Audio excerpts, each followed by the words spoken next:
呢棟粉紅色嘅咖啡店好舒服。小等啱啱喺入邊行出嚟。Hello， 大家好，小等啱啱喺呢條路出嚟啦。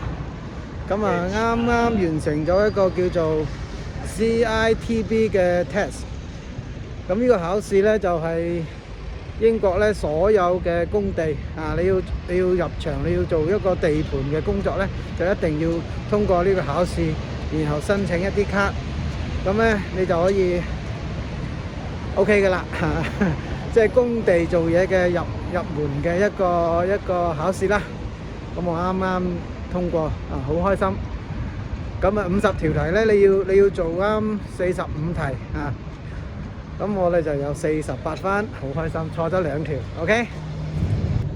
咁因為今日要考試呢，所以就冇帶相機嘅，就用手機嚟影啦。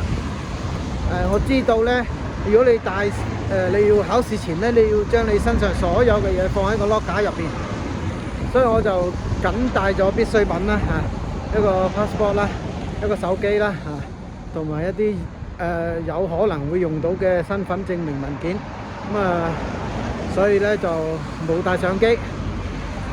OK， 所以大家將就下呢個畫質啊。OK。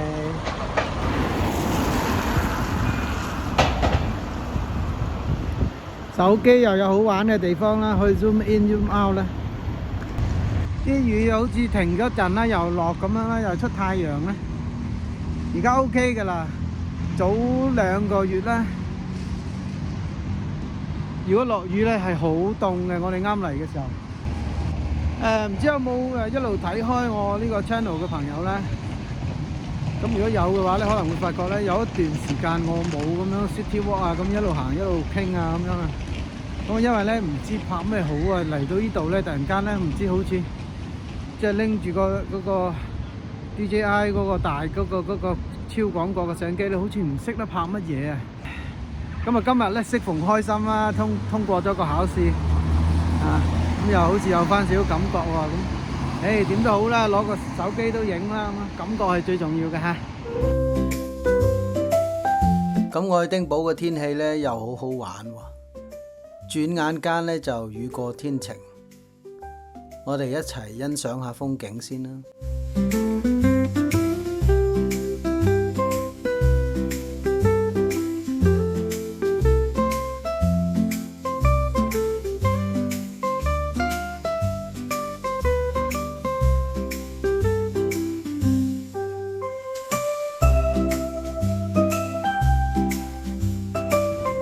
咁可能有朋友會問咧，點解你要考呢個咩叫做 CITB 嘅，即係工地嘅入場券呢？咁嗱，呢個就係小等下一步嘅生活啦。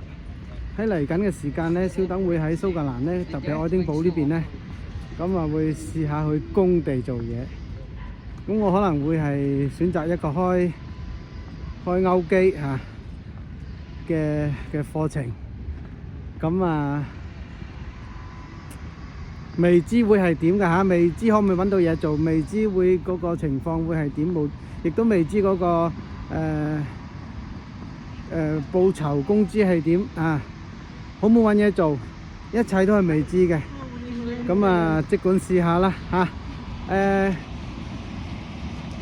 對呢個話題有興趣嘅朋友呢，或者係對於呢個嚟蘇格蘭生活有興趣嘅朋友呢，就記得 keep 住訂閱我嘅頻道啦。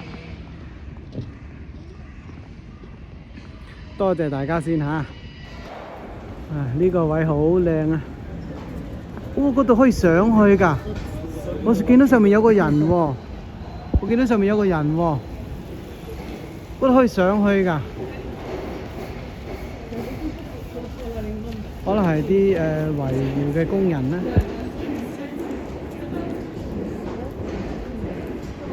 如果可以上去就好玩啦。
咁喺度呢，就同我哋 channel 嘅老朋友講一聲啦。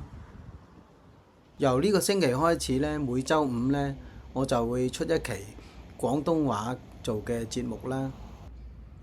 咁點解會咁樣做呢？可能有兩個原因啦。第一呢，就好似前面講嘅咁啦，就好似唔識點樣做啊，可能有少少去到一個樽頸位啦。咁啊，乾脆換下 feel 啦，即係關於喺呢個蘇格蘭開始喺度寫嘅一啲日常嘅分享啊，咁我哋就決定咧就用廣東話嚟做啦。咁可能我會做一個playlist，就叫做話係粵講蘇格蘭，唔知大家對呢個名點樣睇嚇？咁另外一個原因咧就係，好似我哋嚟到呢度咧，冇乜機會去用廣東話，咁同接觸嘅人咧都係用英文啦，咁暫時又冇咩新朋友啦，咁所以就好似有時講翻起身咧，會好似突然間好似唔係好識啊咁樣啊。